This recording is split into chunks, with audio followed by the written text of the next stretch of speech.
बिस्मिल्लाहिर्रहमानिर्रहीम। नाज़रीन, मैं हूं आसिम नसीर और आप देख रहे हैं हमारा यूट्यूब चैनल आसिम सीरीज। नाज़रीन, मेरे साथ मौजूद है मशहूर और मारूफ एस्ट्रोलॉजर, बिजनेस कंसल्टेंट और इस्लामिक स्कॉलर मोहम्मद उसामा अली, जिनका व्हाट्सएप नंबर हमारी स्क्रीन पर मौजूद है। अगर आपको रब्ता करना है तो नीचे दिए गए नंबर पर रब्ता कर सकते हैं। इसके अलावा जिसने अभी तक हमारे चैनल को सब्सक्राइब नहीं किया तो बराए मेहरबानी हमारे चैनल को सब्सक्राइब भी कर दें।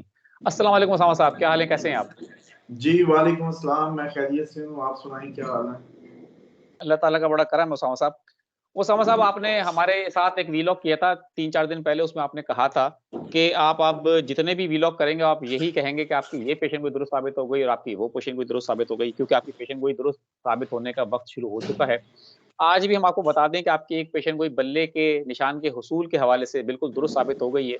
नाज़रीन को हम पहले वो क्लिप दिखाएँगे, ताकि जो हम पे इस बात के लिए कहते हैं कि जी आप सिर्फ कहते हैं, कोई सबूत पेश नहीं करते, तो वो वीडियो का क्लिप देख लें, जो हमने 2 दिन पहले वीडियो अपलोड की थी उसामा साहब से, बल्ले के जब इलेक्शन कमीशन ने पाकिस्तान तहरीक-ए-इंसाफ से बल्ले का निशान वापस ले लिया था। उस वक़्त उसामा साहब ने क्या कहा था? आएँ पहले वो वीडियो देखते हैं। बल्ले का निशान जो है पॉसिबिलिटी है। जिस तरह का शोर शराबा या जिस तरह का अनरेस्ट मैं देखता हूँ, कट दी जैसे कहते हैं ना, शॉट इसको लगता है कि मतलब बल्ले का निशान होगा। कि चलो मान लें कि खान साहब का बल्ला है। अगर तो खान साहब का बल्ला है तो फिर तो ये बच सकता है, उसको कुछ नहीं होगा। जी उसामा साहब, हमने वो क्लिप भी निकाल के दिखा दिया अपने देखने वालों को। आपने कहा था कि बल्ले का निशान मिल सकता है और वो हमने देखा कि मिल गया है। लेकिन अभी 9 जनवरी तक वो मामला फिलहाल अभी लटक ही रहा है, कुछ भी हो सकता है। क्या कहेंगे आप? बिस्मिल्लाहिर्रहमानिर्रहीम, अल्लाहुम्मा सल्ली अला मुहम्मद व अला आले मोहम्मद।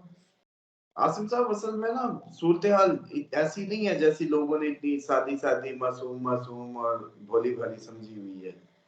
इंतहाई एक अंदरूनी जैसे कहते हैं ना, खलफशार के साथ साथ एक जंग है डिफरेंट एंगल्स में। और ये कोई एक ही डायरेक्शन में जंग नहीं हो रही या कोई एक ही इसका मुहर्रिक नहीं है।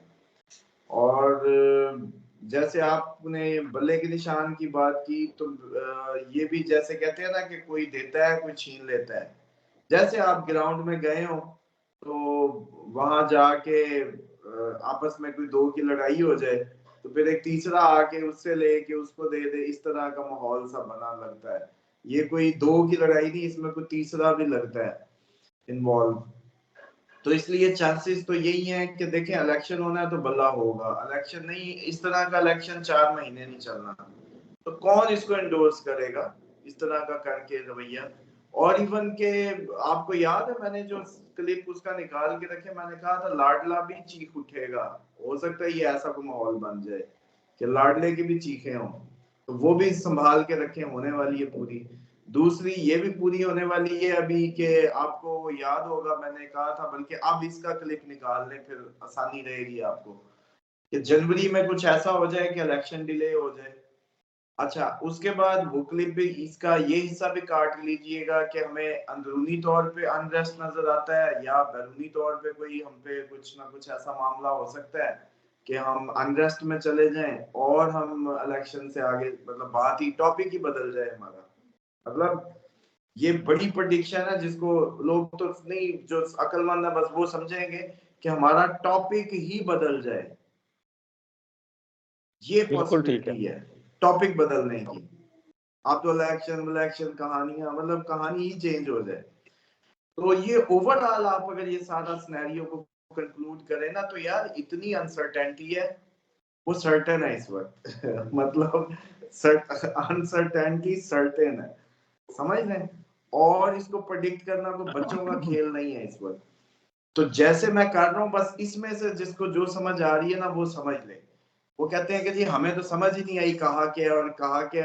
भाई उधर से हम बोल नहीं सकते, उधर से हम खुल के बात नहीं कर सकते, उधर से हम अगर बात भी करें ईमानदारी से, मैंने उस दिन अजरा मजाक आपसे पूछा था कि क्या आपके सर पे या मेरे सर पे कुरान रखा जाए तो हम प्रोग्राम कर सकते हैं, या पाकिस्तान में कोई इतना शेर का बच्चा पैदा हो गया है। तो बहरहाल इसमें अब यही सारी चीजें होती हैं कि ये जो आप लोगों को, हम लोगों को समझना है कि पहला तो इलेक्शन इतना श्योर नहीं है जितना आप लोग समझ रहे हैं। आखिरी ठीक। टाइम तक समझ लें कुछ ऐसा हो सकता है कि इलेक्शन से कहानी लपेट दी जाए। दूसरा ये है कि भाई जो इलेक्शन है अगर वो होता है तो बल्ले के साथ होगा, ड्रामेबाजी का जितना भी हो। लेकिन अगर वो जैसे कहते हैं ना कि ये इतनी कोशिश असल में ये है, मैं आपको बता देता हूँ चलें। लगता ऐसे है कि कोशिश कुछ यूं है कि पीटीआई निकल जाए, वॉकआउट कर जाती जी, हमारे साथ ये हो गया, हमारा चेयरमैन, हमारा ये, हमारा, हम वॉकआउट कर देते। उन्होंने वॉकआउट नहीं किया, जैसे वो हमेशा करते थे, असेंबलियों से निकल गए, इस्तीफे दे दिए। उनका ज़ेन पड़ा हुआ था लोगों ने कि ये यूं ही करेंगे। उन्होंने इस दफा बदल दी कहानी।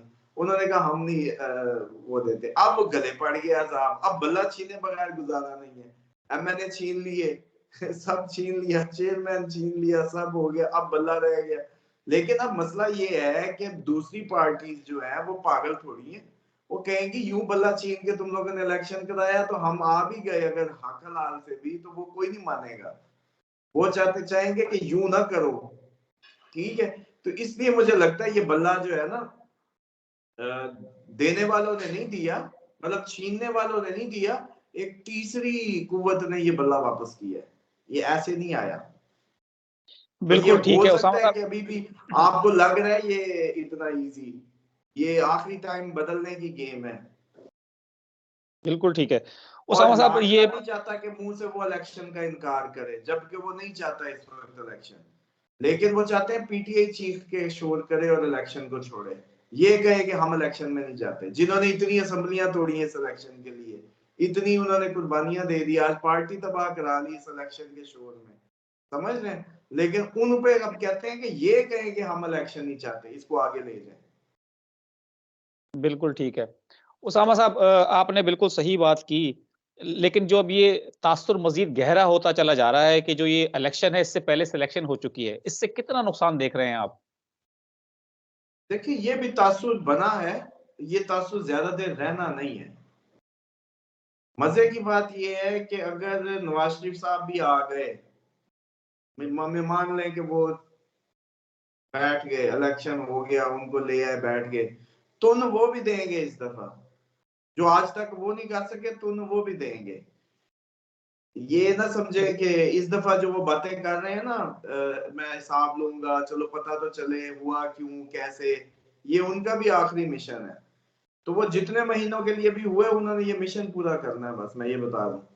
और ये भी आज मुझे लगता है कि ये पीटीआई के जो लंदन में एहतजाज थे ना उनके घर के बाहर, उन्होंने ज्यादा पैनिक क्रिएट किया है। ये बच्चों की गेमें तो हो जाती हैं, शुगर स्टार्ट हो जाते हैं, लेकिन उसका नतीजा जो है कौम को भुगतना पड़ता है।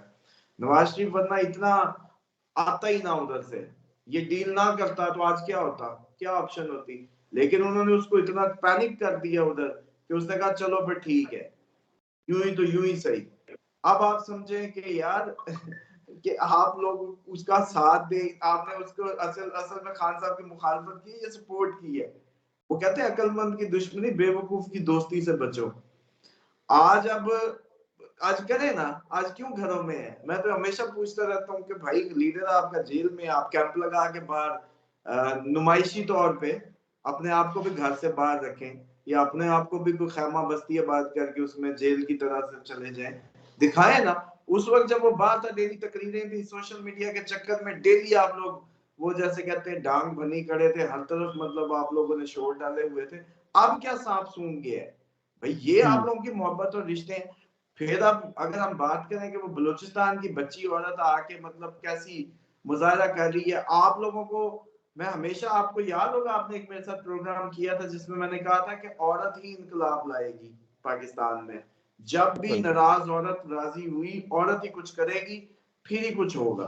तो अब भी बलूचिस्तान की प्रेडिक्शन ले लें, औरत आगे लीड कर रही है, बलूचिस्तान का मसला अब हल हो के रहेगा। छोड़ दें अब ये कब होता है या हो। आप भी आज मेरी नोट कर लें, 2024-25 में आप बलूचिस्तान का इशू रिजॉल्व देखेंगे।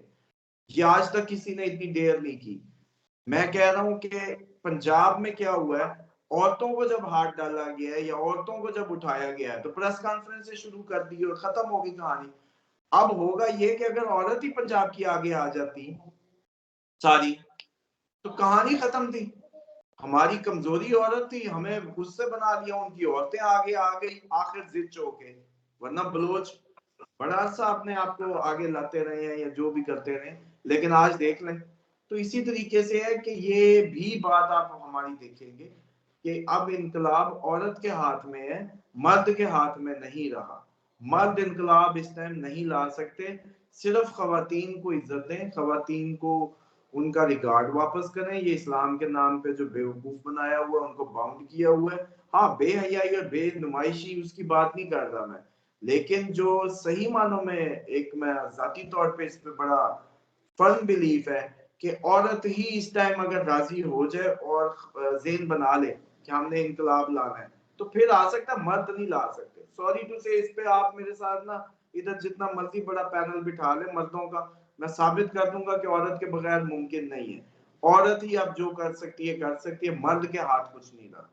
तो इसलिए मैं समझता हूँ कि पीटीआई में भी खवातीन की शिरकत अच्छी रही, लेकिन डायरेक्शन नहीं मिल सकी उनको भी, जो सही मानों में एक तरबियत गाह होती है, जैसे जमात बिल्कुल इस्लामी ठीक है। अपनी खवातीन की तरबियत करती है या जिस तरीके से वो, तो मैं समझता हूँ कि यहाँ थोड़ा सा उसका लैकिंग रहा। खवातीन का प्रोटोकॉल और रिगार्ड और वो सब, इसको पीटीआई में भी एक शो पीस की, वो जैसे कहते हैं ना कि फूल होने चाहिए, सजा रहे गुलिस्तान, उस टाइप का रहा। जबकि इनको भी मर्दाना वार मैं समझता हूँ इक्वलेंस में खवातीन को मिलना चाहिए था। और वो रिगार्ड भी अभी तक, सॉरी टू से, जितनी मर्जी पार्टीज हैं, औरत को वो रिगार्ड नहीं दे रही जो उसका जो डिजर्विंग है, जो वो डिजर्व करती है।